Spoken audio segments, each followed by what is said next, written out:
스가랴서 7장 1절에서 14절까지 말씀을 우리 한 절씩 교독하겠습니다. 다리오 왕 제4년 아홉째 달 곧 기스레 월 4일에 여호와의 말씀이 스가랴에게 임하니라.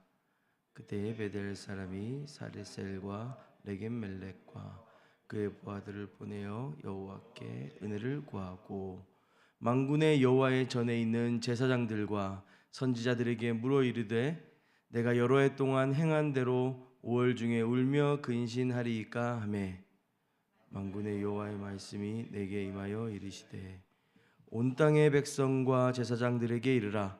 너희가 70년 동안 다섯째 달과 일곱째 달에 금식하고 애통하였거니와 그 금식이 나를 위하여 한 것이냐. 너희가 먹고 마실 때에 그것은 너희를 위하여 먹고 너희를 위하여 마시는 것이 아니냐. 예루살렘과 사면 성읍에 백성이 평온히 거주하며 남방과 평원의 사람들이 거주할 때에 여호와가 옛 선지자들을 통하여 외친 말씀이 있지 않으냐 하시니라. 여호와의 말씀이 스가랴에 임하여 이르시되 만군의 여호와가 이같이 말하여 이르시기를 너희는 진실한 재판을 행하며 서로 인애와 긍휼을 베풀며 과부와 고아와 나그네와 궁핍한 자를 압제하지 말며 서로 해하려고 마음을 도모하지 말라 하였으나 그들이 듣기를 싫어하여 등을 돌리며 듣지 아니하려고 귀를 막으며 그 마음을 금강석 같게 하여 율법과 만군의 여호와가 그의 영으로 옛 선지자들을 통하여 전한 말을 듣지 아니하므로 큰 진노가 만군의 여호와께로부터 나왔도다. 내가 불러도 그들이 듣지 아니한 것처럼 그들이 불러도 내가 듣지 아니하리라. 만군의 여호와가 말하였느니라. 내가 그들을 바람으로 불어 알지 못하던 여러 나라에 흩었느니라. 그 후에 이 땅이 황폐하여 오고 가는 사람이 없었나니 이는 그들이 아름다운 땅을 황폐하게 하였음이니라 하시니라. 아멘. 8가지 전반부 스가랴서의 환상들을 살펴보면서 성전 재건과 오실 메시아에 대한 희망들을 볼 수 있었습니다. 오늘 본문 1절에 다리오 왕 제4년 아홉째 달 곧 기스레 월 4일 그때 다시 여호와의 말씀이 스가랴에게 임하게 되는데요. 그 이전의 환상들이 끝난 지 그러니까 6장하고 7장 사이에는 약 2년의 시간이 있었던 것입니다. 주전 518년 12월 7일 다시 한번 여호와의 말씀이 스가랴에게 임합니다. 그 임한 말씀이 스가랴 7장, 8장에 담겨져 있습니다. 오늘 우리가 7장을 좀 살펴볼 텐데요. 지금 이 시기는 바벨론 포로 생활 70년이 거의 끝나가는 때였습니다. 새로운 성전 건축이 활발하게 진행되고 있습니다. 이러한 희망적이고 그런 밝은 분위기 속에서 오늘 베델 사람들을 통해 한 가지 질문이 제기됩니다.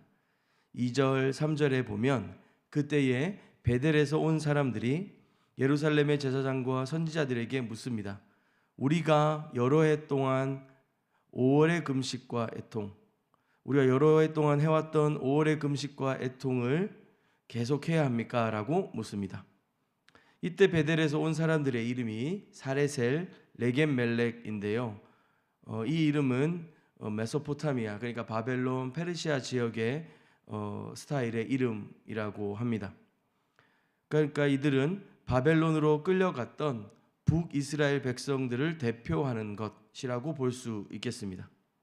그리고 이들의 등장은 바벨론으로 포로로 끌려갔던 그 유배됐던 이스라엘의 처지를 상기시키는 것입니다. 이들은 예레미야 선지자가 무너진 성전을 기억하고 애도하도록 명령했던 그 5월의 금식을 언제까지 해야 하냐고 묻고 있습니다. 아마 60년이 넘는 오랜 시간 동안 나름 잘 지켜왔던 것 같습니다.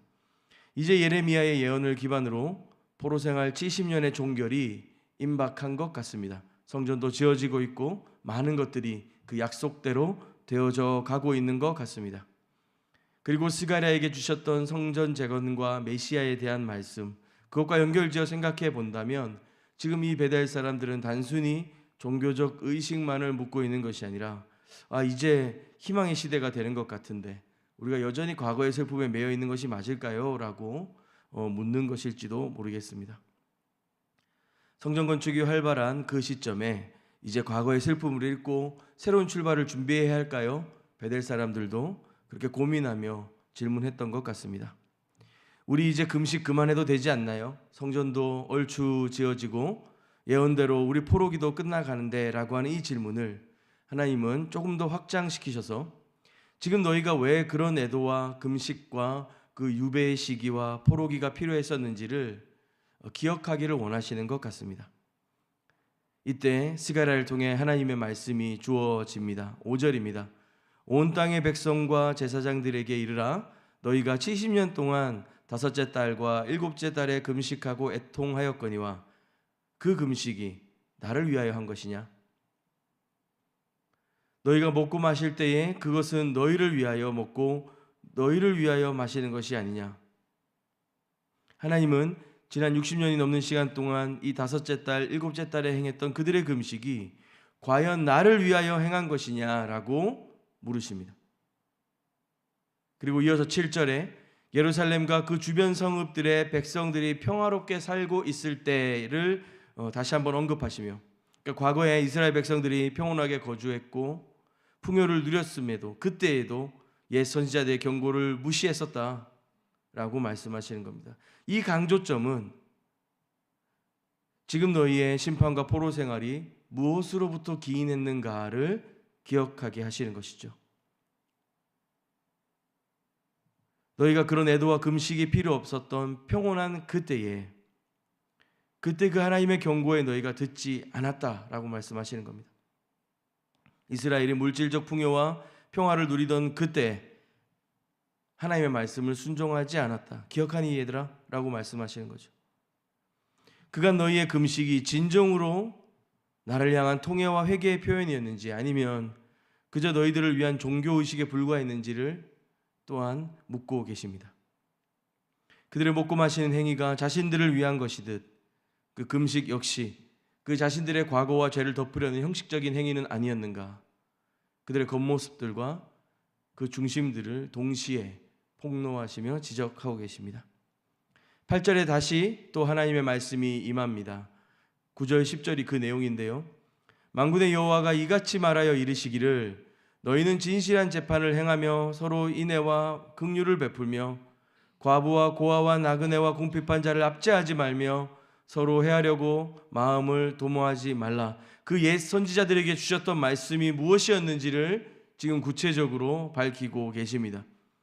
하나님께서 진정으로 원하셨던 것은 출애굽기에 하나님 자신을 소개하시면서 말씀하셨던 인애와 긍휼, 그 진실함이었습니다. 그것을 자기 백성들에게 따르고 닮아가며 살아가도록 요청하셨습니다. 진실한 재판을 행하며 서로 인애와 긍휼을 베풀라고 말씀하셨습니다. 하나님 백성으로 그 부름받은 그 땅에서 하나님의 나라와 그 하나님의 성품을 구현해 가며 그 이웃사랑을 실천하며 그 백성다움을 살아가도록 요청하셨었습니다. 그러나 그들이 11절에 그들이 듣기를 싫어하여 등을 돌리며 듣지 않으려고 귀를 막으며 그 마음을 금강석 같게 하여 율법과 만군의 여호와가 그의 영으로 옛 선지자들을 통하여 전한 말을 듣지 아니하므로 큰 진노가 만군의 여호와께로부터 나왔도다. 너희가 그 5월의 금식을 지속할 수밖에 없었던 이유가 여기에 있지 않았냐? 너희의 그 회개와 그 통회의 시간, 그 금식의 시간들을 다시 한번 살펴봐라. 너희가 그 이전의 너희의 조상들과 다르냐? 라고 물으시는 겁니다. 말씀을 듣기 싫어하여 등을 돌리며 듣지 않으려고 귀를 막았던 그 마음을 오늘 금강석이라고 하는데요. 이 금강석이라고 하는 히브리어 단어 원어를 좀 살펴보면 찔레라는 의미도 있습니다. 그러니까 그들의 마음이 말씀을 뿌리내려 열매 맺기에는 너무나도 척박한 땅과 같았다는 것입니다. 지금 단순히 조금 나아진 너희의 형편 때문에 어쩌면 이제는 그만해도 되지 않나요? 이 형식적인 거라고 생각하는 너희의 그 회개가 사실은 너희 조상들의 마음과 다르지 않구나라고 폭로하시는지도 모르겠습니다. 그 조상들의 불순종은 하나님의 큰 진노를 불러왔고 그 결과 그들은 하나님을 알지 못하는 나라들로 흩어지게 되었으며 아름다운 땅은 황폐하게 되었습니다. 하나님께서는 내가 불러도 그들이 듣지 아니한 것처럼 그들이 불러도 내가 듣지 아니라 하리라 라고 말씀하셨고, 불순종의 결과가 그렇게 되었음을 말씀하십니다. 베델 사람들은 이제 희망적인 예루살렘과 이스라엘 분위기 속에서 이미 법제화되어 그 예배 행위와 활동 중에 들어가 있었던 5월의 금식을 이제는 그쳐도 되지 않을까요? 라고 하는 질문을 가지고 나옵니다. 그러나 하나님은 그 안에 더 깊고 더 넓은 관심으로 들여다보시며 진짜 문제를 드러내십니다. 너희의 그 회개가 진실하다면, 그렇다면 너희는 어떻게 살아야겠느냐라고 반문하시는 것입니다. 너희의 조상들이 평온할 때에 내가 주었던 그 말씀대로 살지 않았고 불순종하였고, 그로 인해 너희가 내 말을 듣지 않았던 것처럼 너희가 불러도 내가 대답하지 않았던 그 오랜 시간들이 있었던 것이다. 오늘 본문은 하나님께서 원하시는 진정한 예배와 삶이 무엇인지 다시 우리에게 질문하게 합니다. 단순히 기도하고 예배하고 금식하는 종교적 행위만으로는 충분치 못하다는 것입니다. 하나님께서 원하시는 삶은 그 삶 안에서 실천되는 그 진실함, 인애, 긍휼입니다.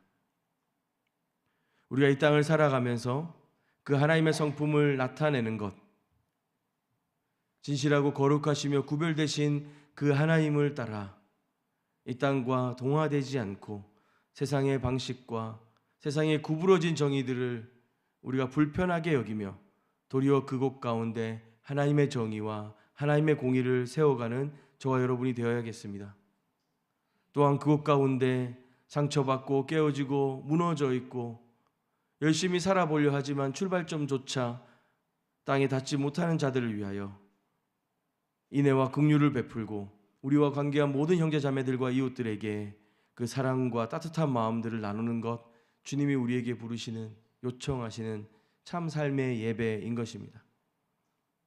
오늘 하루 우리의 삶을 좀 돌아보며 우리의 교회와 우리 가정과 일터와 이웃들을 들여다보며 주님 요청하신 과부와 고아와 나그네와 궁핍한 자는 누구인가?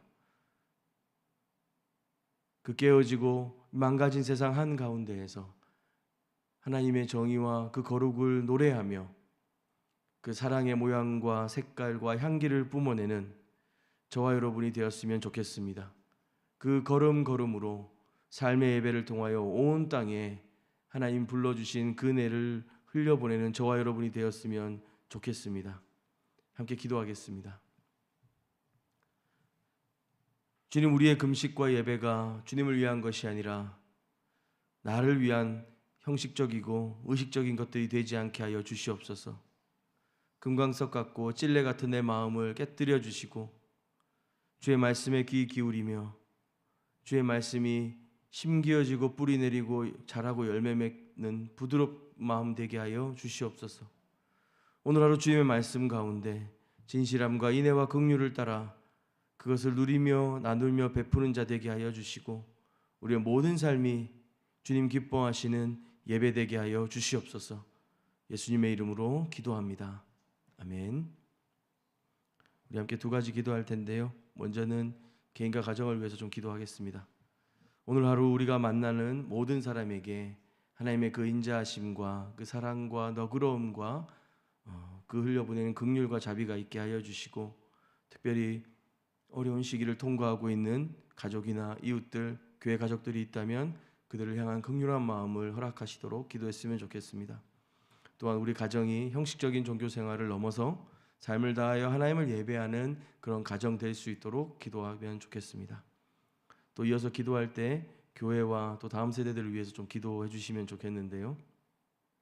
우리가 매주 드려지는 예배와 또 새학기를 준비하고 있습니다. 다락방과 신앙 강좌와 또 많은 우리의 어떤 교회 안의 활동들이 어떤 종교적인 의식이나 형식에 머무르지 않고 정말 말씀을 마음으로 듣고 삶이 변화되어지며 주님 우리에게 베푸신 사랑을 흘려보내는 그런 교회 공동체 될 수 있도록 기도했으면 좋겠습니다.